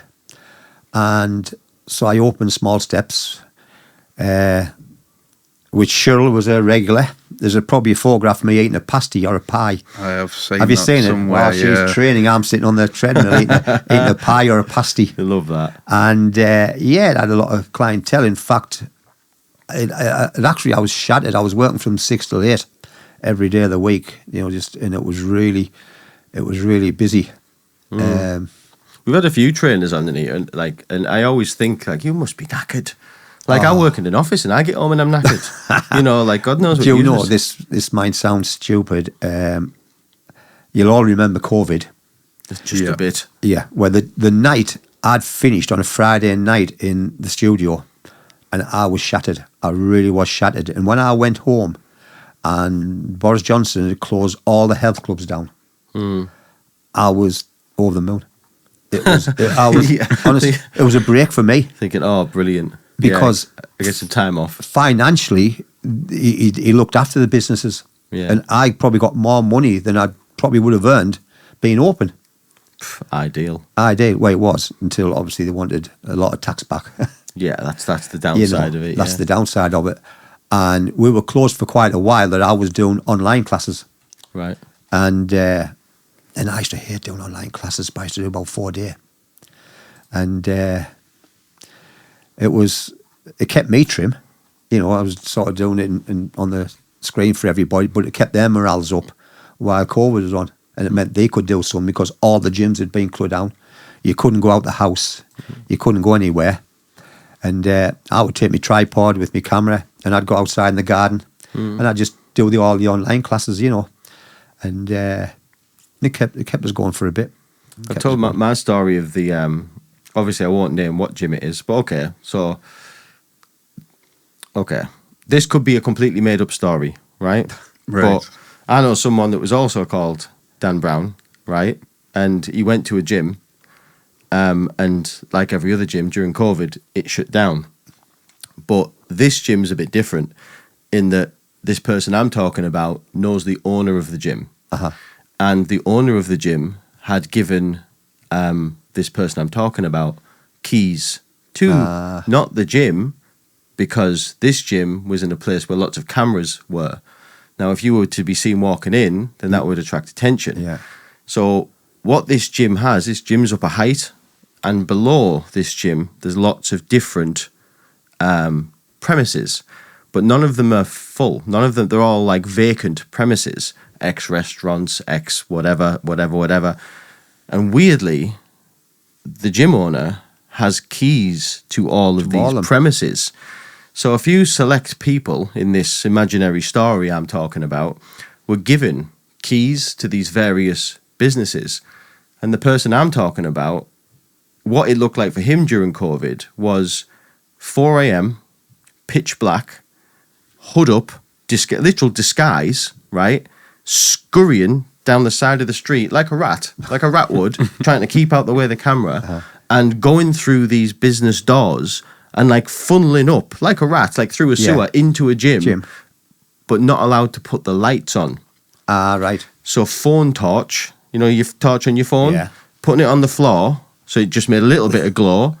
And we were talking sheets up the windows and training in pitch black. And I can remember, right, like some like one, I shit myself one day, there's this guy, right, he's well, this person I'm talking about shit himself in this story.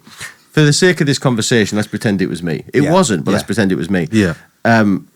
There's a guy in this gym, and he's like, he's different, let's say. He's different. He's into like conspiracy. You know, let me describe. He's like a bit of a starey guy. He's like, he's starey.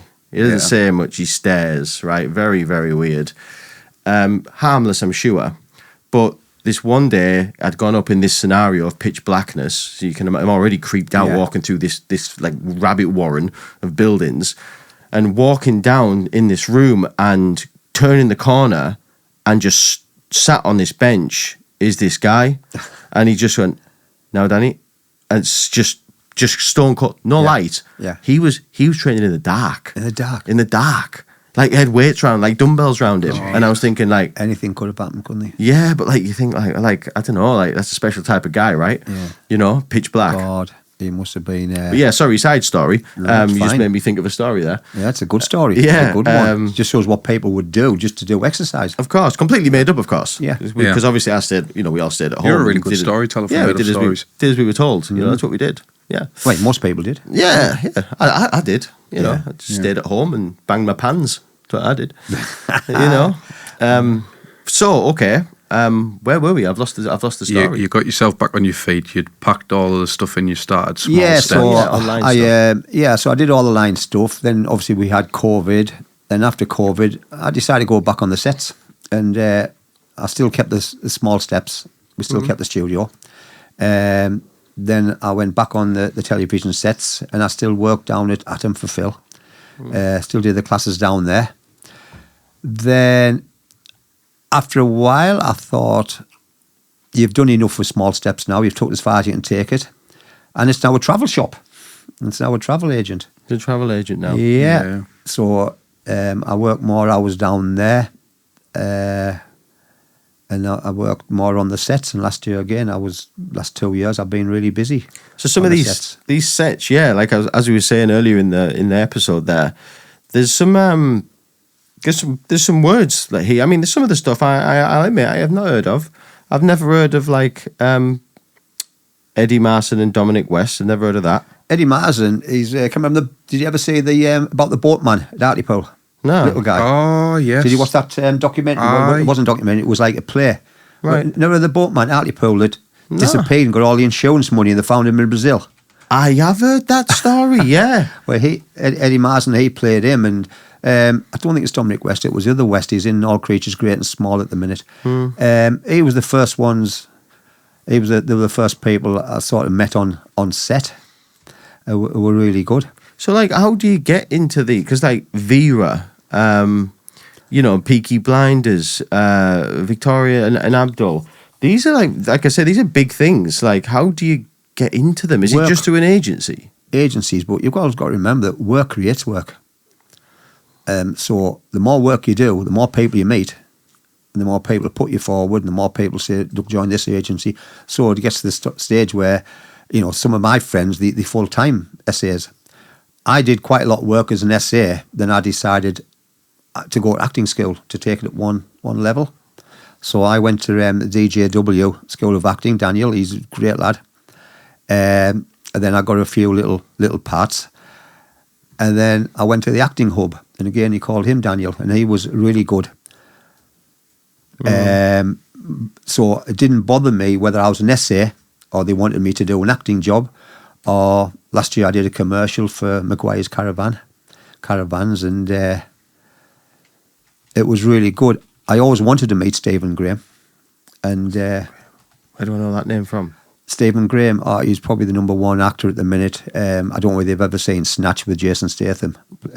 Just a few million times. Yeah, where he's the little guy with Jason Statham. Oh, him. Yeah. Yeah, right. So, like, he's a talk of the town now. He is him and Sheridan Smith, and I got to work with Sheridan.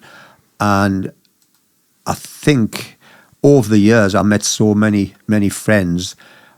I don't mean this to sound awful against the actors. I'm not really interested in who the actor is. I like to meet my SA friends who I've known for years, and we keep in touch on Facebook. What I like about Stephen Graham was that I had 7 days with him on Adolescence, and on the first day we got there, he got everybody together on the set. Right. So he got all the SAs, he got all the makeup girls, all the hair girls, all the runners, all the catering staff, all the other actors, like Ashley was one of them, all the other actors, all the directors, and you know, it's a massive set. And he said, you know, this is a special set. You're all being lucky to be here. But he says, there's no prima donnas on this set. He says, we are all working class people. And he says, you'll all be treated the same. Nobody will be treated any different. And it was just so good, you know. I mean, I don't know if I'm allowed to swear on this. But go for it. Yeah. Right, because the first day we're in this house, so I don't know if you've ever seen Adolescence. Yeah. Right, so you've seen the first house, they bashed the door down. Yeah. Well, then people got a lot of money for that house. They got about 25 grand to film in there. Really? And then they redecorate that house, and they also give the people, you know, they got a lot of money. It's big money for when sets use your house. And we had to go in as policemen, and we had to look for like knives or something like that, you know, and there's me and Michelle, and I'm standing there, and Michelle's rattling the dishwasher. So you were one of the coppers? Yeah. I was a small copper. Small copper. I like but I'm it. taller than him. Yeah, I know, yeah. He's Right. a short guy, isn't he? Aye. And he's standing there, and it's his baby, because it was the first time anything's ever been shot in one shot. I've heard this. Right? So if you had your phone, it went off. You had to start from the beginning. And he's not, as much as he's a little guy, he's not a guy to be messed with. He's got a hell of a temper. And Michelle's in this dishwasher, and he goes across. He says, "Fucking hell are you doing?" She says, "Well, I'm looking for a knife." "Well, rattle the fucking dishwasher." Like that, you know.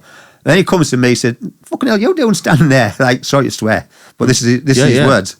I said, "I'm supposed to be outside, keeping the crowd back." Well, he said, "Fuck off outside then." Like that, you know. But funny with it, you know what I mean? Yeah. And anyhow, at the end of the day, I'm standing with Michelle again, poor ass Michelle, and he walks past and he said, "Hey, all right, guys." Michelle says, "Stephen, I've got to tell you, my husband loved you in Snitch." Snitch. He said, "It's fucking Snatch."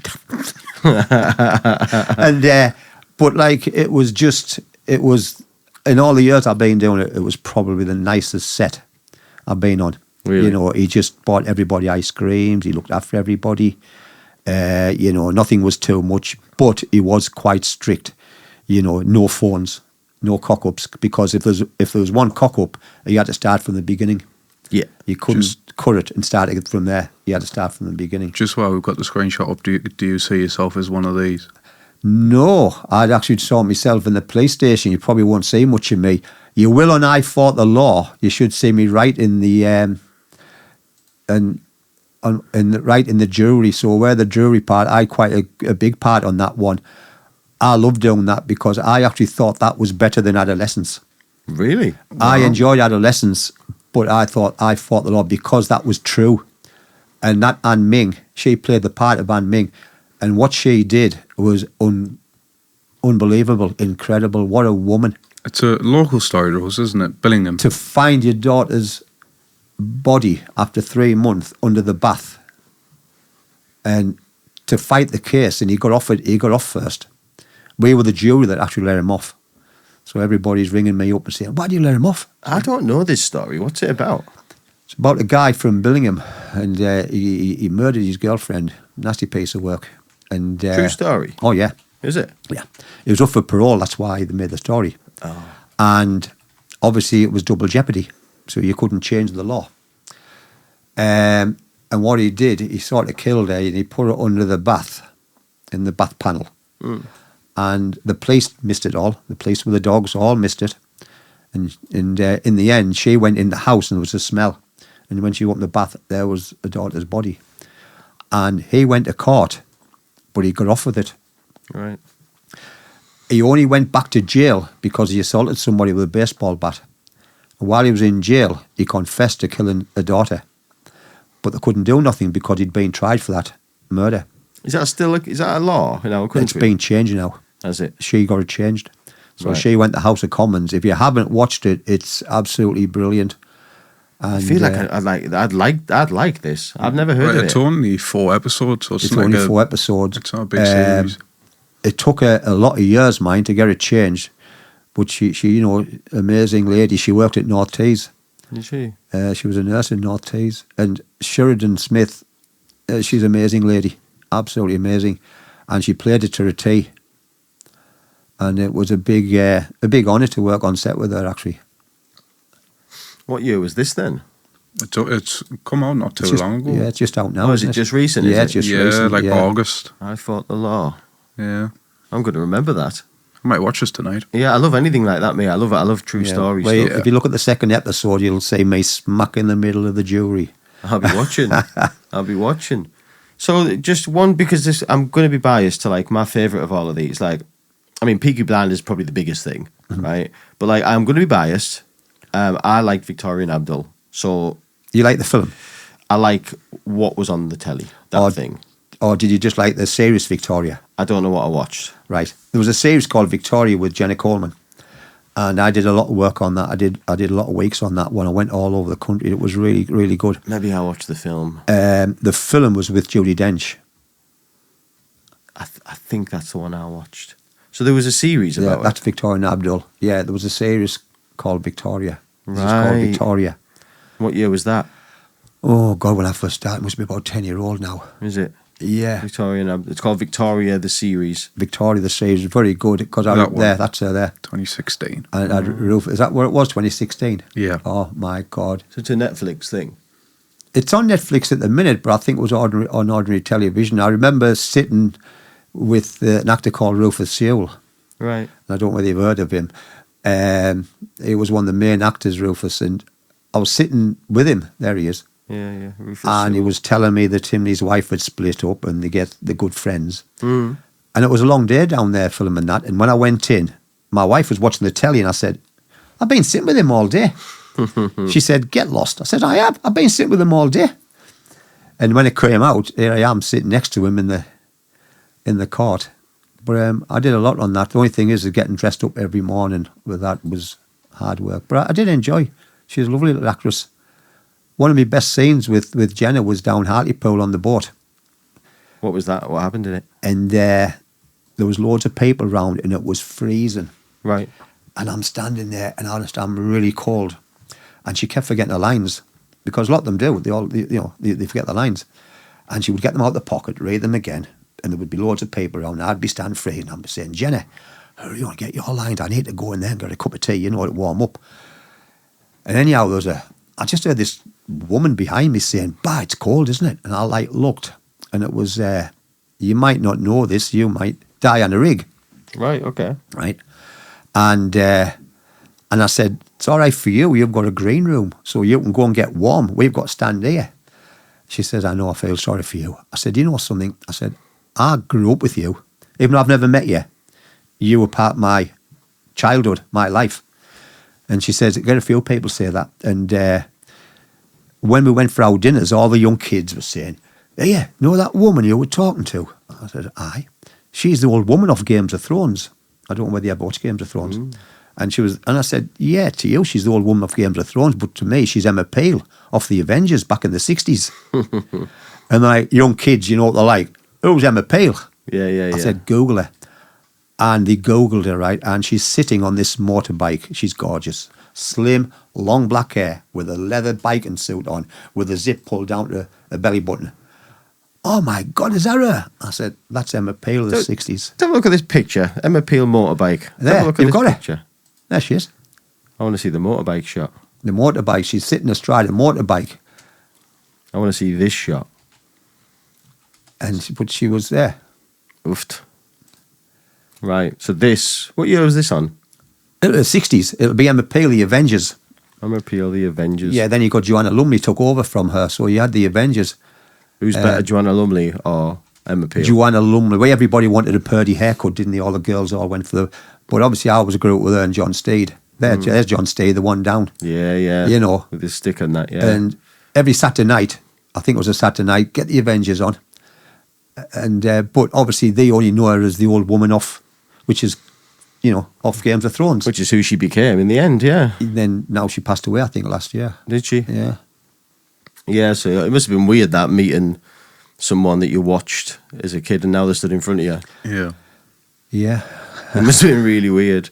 Like, I'm trying to think, like, I watched things, like, you know, when I was a kid, like, I think I'd, like, for example, like, I suppose, like, what's meeting David Jason now? Like, it would be just, I think it'd be too surreal. Class, Yeah, starstruck. Because, like, that's Del Boy, and he's stood in front of me. Yeah. Well, Martin Shaw was another one. I did a walk-in with Martin Shaw and Lee Ingleby, and Martin Shaw was the professionals. Right, yeah. You remember the two of them, Yeah. Brody and Doyle, the I remember. professionals there. Mm. And, like, you know, and it was just amazing. The professionals, eh? Of all these different, like, parts that you've played, which one would you say was your favourite? Oh, I've got loads written down there, but I'll tell you what, it's a tough one. It really is. If it's tough to pick just one, give us your When top I three. did Victorian and Abdul, I love trains. I'm quite boring. I love trains. I'm like Roy Cropper. So if I go to York, the first place I go to is the train station Love the trains. because I love trains. And Queen Victoria's original carriage is there. So that's why we did the train scene on Victoria and Abdul there. And when I was on set and I was like Judi Dench's footman, she was like massive, a little woman like that. But she just commanded, everybody just ran after her. It was all like... She's the queen. Yes, she's just like the queen. She kind of is. Like, I wouldn't mind if they just advertised, like, if it just came on the 6 o'clock news tonight, just to say, by the way, since, bless her soul, the Queen has left, there's been a big space to fill. People not really vibing with Charles as much. We're bringing Judi Dench in. She's going to be the Queen of England. Yeah. I'd be all right with that. Yeah, I would. I'd be all right with I that. would. She had so much raw on that set, and everybody, she had her own little person looking after her, and everybody. And don't get me wrong, Vera, she's absolutely amazing woman. She is absolutely, you know. Me Nana would back that up. We were in the canteen once, and she come round and she does a lot for cancer. Right. And she's raising money for cancer, and everybody's just chucking in. But, you know, she's so lovely. I haven't really met anybody that I would say it hasn't been nice. I think when I did Gunpowder, Kit Harington, it was his baby. So I think Kit Harington was a little bit, he wanted to be right. But I was on the set with Liv Tyler, and she's a big actress, Liv Tyler from Lord of the Rings. Oh, yeah. And I was sitting getting my makeup done with her. And that was probably, I think that might be the best set I've been on. Why so? Because Gunpowder is about Oliver Cromwell, right? The Gunpowder Plot. Yeah. And the set was so real that they hung drawn quarter this guy, right? And they got this other woman, and they put like a board and put someone on her back, and they were putting weights on. And it looked so real. It just looked like you were back. I think it was the 14th century. I could be wrong. The Gunpowder Plot. I'm not quite sure. But you felt like you were back in that time. Where did you film it? It was down Bradford area somewhere. And if you close your eyes and you heard, because of you hung drawn and quartering somebody on the stage, they made it look so realistic. And they hung this young lad, and it looked so real. But you had all these crowds that was like cheering because they wanted him hung. And they even had babies, and they even made these babies sort of, and it was a remarkable set. I thought it was brilliant, actually. Quite enjoyed it. That was it, yeah. That's me probably standing there, my little face down there somewhere. How did they, like, you know, you said it's down Bradford somewhere. Like, have they built this set? Yeah, they built the set. They built the set. Yeah, same as Beowulf. They built all the sets. They cost quite a lot of money. So I think, that was like Beowulf. No way. 10 weeks on that. It was a good set. It was just freezing at the time. And that one was down in Abbey at Beamish. I love doing that. Grant now, he's got his own little agency now. This is one Grant. Yeah, he rings me every now and then. Are you available to do that? Are you available to do that? And he's got his own little agency. But Grant was a full-time essay, so he'd go all over the country. Right. He'd live in digs in London. This is what he did day in, day out. That's what he does day in, day out, yeah. And now he's got his own agency. What is the agency called? Do you remember it? Yeah, I should know, shouldn't I? Should know. It's three of them together, so 3 little words. Gone. It's gone. It's gone. Sorry. But if you remember it, send it over and we'll ping it to the bottom of the show. I will. Because I mean, my main acting agency is Mug Castings from London. They have agencies in London and Copenhagen, so they ring me every now and then. But at the minute, I think I'm in the bad books with them at the minute because I turned down a couple of jobs. What did you turn them down for? Just not what you fancied? Do you know something? I was telling you about going to London when I was 15. Yeah. And it didn't bother me. So they rang me about 2 months back and they said, right, Gordon, we need you down London tomorrow morning for 4 days. And I just froze. The thought of me going to London on my own now just petrifies me. Really? I can drive to Liverpool, Manchester, you name it. But it's just something about London now that I think, oh my God. And it wasn't just 4 days in London, it was 4 days in Bulgaria as well, Sofia. Right. And I mean, don't get me wrong, it was big money, it was 20 grand job. And I wish I hadn't turned it down, but I did. And then they rang me and they said, you know, why have you turned this down? I said, I just panicked. I said, for me to go to a big city like London, you know, when I go abroad, my wife does everything. I just follow her behind with the cases. I don't even know where the passports are. I don't even know where anything is. And that's when I think it made me realise that, do you want to, is it time now maybe to ease away from what you're doing? Do you think? I don't know. I really don't know. This Alfie thing, it's got me, it took over my life for 6 months. So, good segue. What is the Alfie thing? When I did the San Fender video in January, I was just thinking to myself, Gordon, you know, you had a good year last year. You did a lot last year. You were all over last year, you know. Take a step out of the box and look at something different, you know. And same pattern. Same repeating pattern. itself. Yeah. And I don't know why, but I was in Gran Canaria and I was in bed. And I've got a friend called Jess, and she got married this year. And she's got a son called Alfie, and he's a character, and he plays in goal. Right. The best thing is he wouldn't play the part for me. Right. So I thought, you know what? I'm going to write a kid's book about Alfie and a zombie football team. And it took me 6 months to write this book. And it's out on Prime at the minute, but just on the iPad. It'll be out in book format in a few weeks, sorry. And so I was just like thinking, right, Alfie's a footballer and he plays for Zombie Zappers. He's got an irritating little sister and he's got a cup file in the morning, but he loves watching zombie films with his dad. So this night he's watching a zombie film with his dad and his mum saying, go on, get yourself to bed because you've got a big game in the morning. As he goes to bed and he's brushing his teeth, he looks up, he sees a zombie picture in the mirror, but he's only imagining it. As he goes to bed, he goes into a deep sleep and then the dream starts. So he gets up the next morning and he's saying to his dad, you know, Dad, we're playing Zombie United. They can't be proper zombies. And his dad's saying, no, I won't be proper zombies. But when he gets there, they are zombies, football team. But there's a lot in between because every one of the footballers are characters like Dirty Dougie. He farts all day long and stuff like that. So there's little characters in the book. So I have a friend called Dean Midas and he's got his own company where he does all these short, low-budget horror films. And I worked with him last year. That's him there. He's a great guy. He'll do well to get him on here because he does radio teas. He does all sorts. Really? Yeah, he's an interesting guy. He just loves horror films. They call him the spooky man in County Durham now because he goes around pubs, haunted pubs. Right. And he gets little things. So I rang him and I said, Dean, do you fancy stepping outside the box a little bit and doing a film for me? Oh, I don't know, he said, because it's kids, you know. I said, well, I'll send you the script. Anyhow, we like the script. He says, yeah, we'll give it a go. Do you write the script? I wrote the script, yeah. I wrote all the script and I give it to a couple of teachers. I said, go over this. But every week somebody was saying different things and I was adding it into the script. Like my daughter-in-law said, why don't you have zombie cheerleaders and ordinary cheerleaders at the game? So we did. We got the cheerleaders. And somebody said, when he wakes up after the dream, why don't you have maybe the zombie pennant that makes him think, was it a dream or was it not? If that makes sense.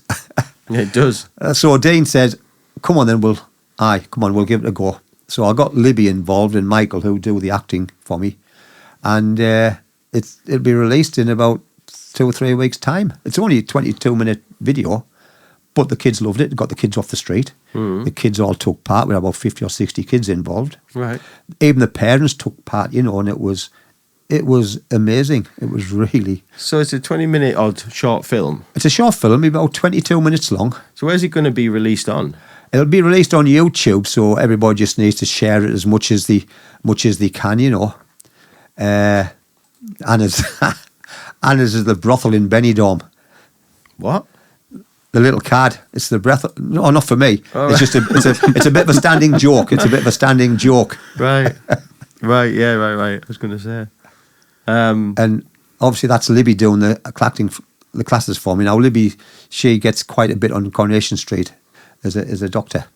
Oh. And she's absolutely lovely, and the kids love her. So that's So this is the acting hub. The acting hub, yeah. I just started that in about April to see how it goes. And what's the idea in it? What you're trying to achieve in it? I just wanted. We have a lot of theatres around here. We have a lot of stage work around here. We have a lot of singing and dancing classes around here. But in my little villages, we don't have enough acting for sort of screen and film. You know, that learn the kids different techniques like method acting, Meisner, stuff like that. Now, I'm not qualified at that. So what I do is the kids pay, I collect the money off them, and, you know, Libby's the qualified coach alongside Natalie and Michael. So I've got 3 qualified coaches that look after them. I just look after the money side of it. And then, you know, we got a bit of funding off Fishburne the other week, which did help because at the end of the day, a lot of this money comes out of my own pocket. But I don't want to stop this going because it gets the kids off the street, gets the kids interested. We're going to do the werewolf school teachers next. Tell me what that is. It's about, it's Alfie. He's finished with his football. Right. He's now got to go to a new school. And it's called Wolfware Academy. Academy. As he's in the class, he's realising that all the teachers are actually werewolves. Love this. So this is the second book? This is the second one, but all the kids that's in the this. first one are going to be classed as superheroes. So you've got, like I say, you've got Dirty Dougie who does nothing but fart. You've got Peter Perfect, and all he does his dad's aftershave, you know, and stuff like that. So they're going to be little superheroes in the film. So that one hopefully will get maybe March or April. We'll start and film that one, and it'll get the kids involved again. So it'll give them something to do. But if I can get any of these kids, you know, signed up with the agencies and get them a little self-tape or audition, you know, because the young lad that did Adolescence, you know. The young boy in it? He's a young boy. He never went to acting school. He had no agent. Really? He had Where did he come from? He had I don't know. He had no training whatsoever. And now he's quite a nice little star. He is like. Very good. He's had no acting history. No. Was it the second episode where it was just him and that, like the counsellor? Yeah. And that entire, where it was just all one shot. That was probably some of the best acting I've seen. Yeah. From a kid of his age, if not the best. He's just a natural. Yeah, I mean, somebody must have clocked that though, surely. He's been clocked somewhere, which is good. You know, he's obviously been in the right place at the right time. Yeah, and someone's just thought, hang on a minute. Yeah. He'll fit this bill. Yeah. Yeah, I mean, that is a pretty special, like, production like that, or whatever you would call it. A film, series, whatever. It was like I think a psychological drama series. Yeah. That's the but it is a little bit special, isn't it? Yeah. It's a little bit special, and he was amazing in it. Well, I'll tell you what, Gordon. I mean, what do you say? Like, what's next? You know, like that's. I don't know. I get offers. I get offers every week. I turn down quite a lot at the minute until I get this out of the way with, and I don't know. I'll just go till me time's up. As they say, my wife just shakes her head, and I'll say to her, look, I'll pack in when I'm on Loose Women. She'll say, you hate Loose Women. I said, I know, but I'm going to be on Loose Women one of these days. And she says, you wrote a book, it's coming out, and you've never read a book in your life. And I don't even know how I thought these characters, because somebody said to me, you've used Chat GTP or something? GPT. I didn't even know what that was. No. I genuinely didn't know what it was. Now, I will be honest, I'm probably getting the photographs of, because I've learned to use chat now. So I probably got the photographs from Chat, but certainly not the script. The script's totally mine. And because I turn a lot of work down because I don't outwork computers. Right. So I got a job offer last week, and I had to do this, I had to do that, I had to do something called Dropbox. What the hell's Dropbox? Then I had to do something called DocuSign. The hell's DocuSign? And I just deleted. I don't even go for the job. Right. Because I wasn't born in the year of computers. You guys would. If I put that in front of you and said, right, send a self-tape through Dropbox, DocuSign that, you guys would probably do that straight away. Ron could. Ron could. Yeah. I wouldn't have a clue. So what I do now is I just turn the work down, you know. Well, yeah, I suppose, you know, is that like, that's a technophobe then, is it? Or definitely a computer phobe. Both me and my wife, we just ring our kids up and say, come here and sort this out for me, and come here and sort this out for me. Some documents are important. I do know they are important. Yeah. But everything's done on computer, and we just used to paper, you know. So, well, just before, because I think we're about to come to an end, before we do that though, would you give us a quick run over of the dates of when Alfie's Dream will be released? Right, Alfie's Dream at the minute on book, on Kindle, is already out. So you can get it on Kindle, not that you want it on Kindle. Paperback, we hope it'll be out on the 18th. Alfie's Dream, we're trying to get Fishburne Club because they've got the big screen. So we want the kids to come down and watch it on a big screen. Yeah. We're looking towards the 18th.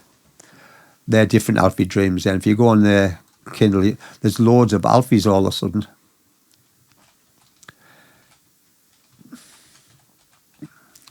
What are we looking up? See if we can find it through Kindle. There, they made, if you go at the top, there, Dean's the one that's gone the family friendly, the Zombie United and all that. And that's with Dean. He's been a godsend, Dean. He's a bit... We've got a couple of things in the pipeline now. The only short movie is what he does. Mm-hmm. But if anybody's wanting to go into acting, get in touch with him. And he's really, really good. We'll also we'll link him at the bottom of here. Just as well, the acting hub, little close to my heart. That I like the idea of kids getting into performing if they want to. Yeah. Of course. How do people get in touch with that? How can they connect with the acting hub? They can get in touch with me on Facebook, or they can get in touch with me by telephone, social media. We haven't got a web page yet. We haven't. There's a lot of things we haven't done, mainly because until it takes off and I get 20 kids regular, there's a lot. You know, we want to get these kids through the exams. It's like everywhere else. I went to acting school, and there might have been 30 people at acting school, but there might have been just 2 good actors. So I need to make sure that the kids, that Libby's happy before I get them signed up with an agent, because there's plenty of agents will take them on, but there's a lot of dodgy agents. Yeah. And I don't want these kids getting signed up too quick. I want them to mature until Libby's happy and Michael's happy and Natalie's happy, that we can take that kid to another level. Because some agents will just take the money, right? They'll just sign up a kid that's no good. All agencies are free. Are they? Any agency that takes money off you, dodgy agencies, you keep away from them. Right, okay. Because they get your commission. So if you think, if I do a commercial, my agent takes 30% off me. Right.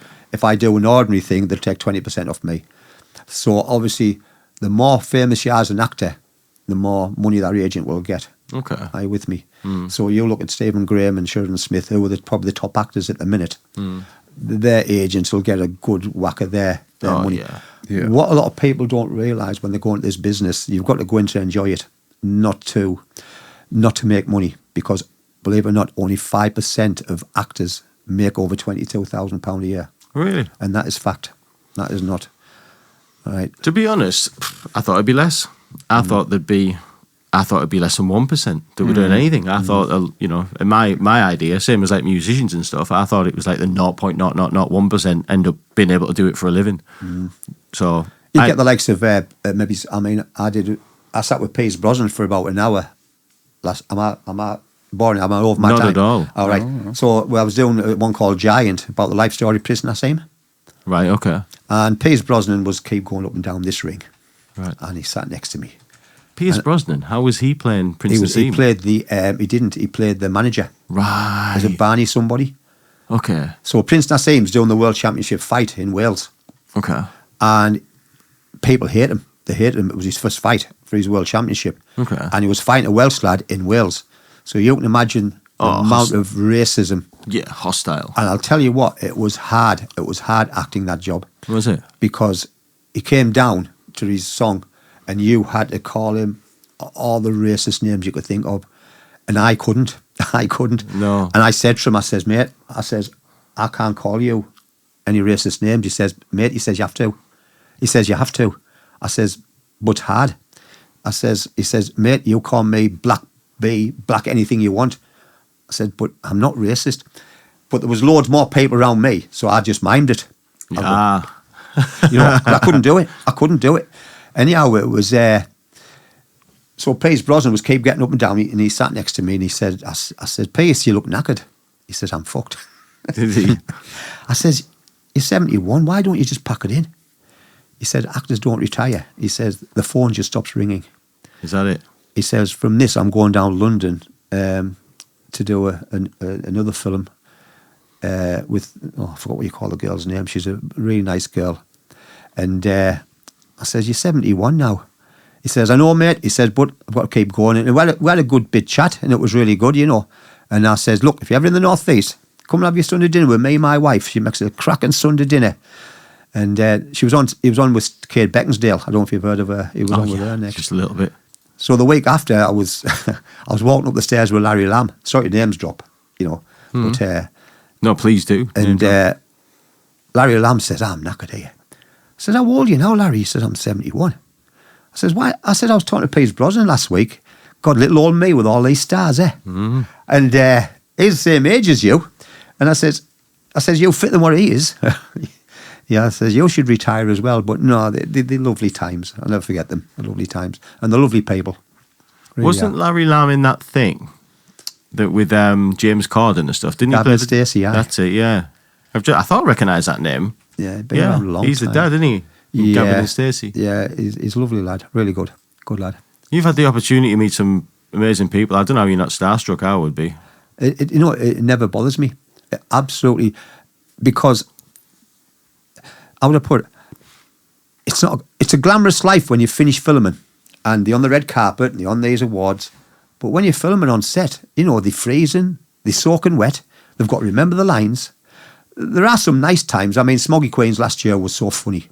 I don't know if you ever watched Smoggy Queens, but Smoggy Queens was so funny. The blokes dressed up as women around Middlesbrough. Yeah, yeah. I paid myself on the set. I couldn't stop laughing. I think the director was going to kick us off the set, but I just couldn't stop laughing. Smoggy Queens. And was so funny. And there are a lot of nice times, but some of these actors, I remember doing Victoria, and there was an older actor who was on To the Man Born. A nice bloke. He just died last year. A lovely bloke he was. And it was raining. It was foggy. And he come out of his caravan, and I thought, oh my God, why are you still doing this? It's not like a footballer's life. No. And it's not the money you've got in football. And, but no, I've met some lovely people, and I'll never forget them. Really nice. So you're still on the fence of whether you continue doing this or not? I've over the last 6 months, I have turned nearly everything down because I just wanted to concentrate on these kids at the acting hub.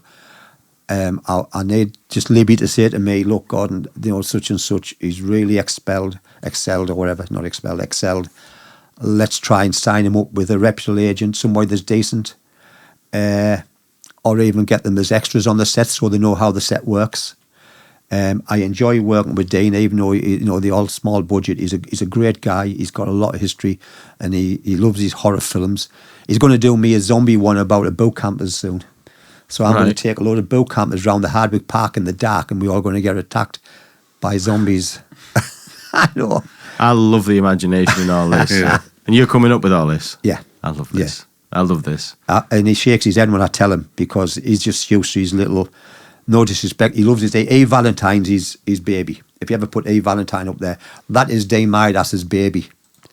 E. Valentine. A. Valentine. Spell it as it sounds, E-E. E-V-E. Oh, yeah. I like the name Eve Valentine. Yeah, like I say, they're just small productions. There she is. He loves his A. Valentine's, man. So I did his Sawyer Hicks with him last year. And you meet so many lovely people, He loves things like that. But I can see where he's coming from, because for 6 months, I wake up every morning to Alfie. And he's the same with that. And I said, Dean, it's like, it's just like catching. It consumes you. It consumes you. And so now I've started writing the follow-up to that one, where the football match is finished. The kids are now going to have to go to school. Even though it's an ordinary school, but in the dream, teachers are going to be werewolves. And like, oh my God. So all of these scenarios in Alfie's world are dreams, right? Yeah, he dreams. Right. He dreams. So what he's going to do in this one, he's going to go to the classroom and he's going to fall asleep in the classroom.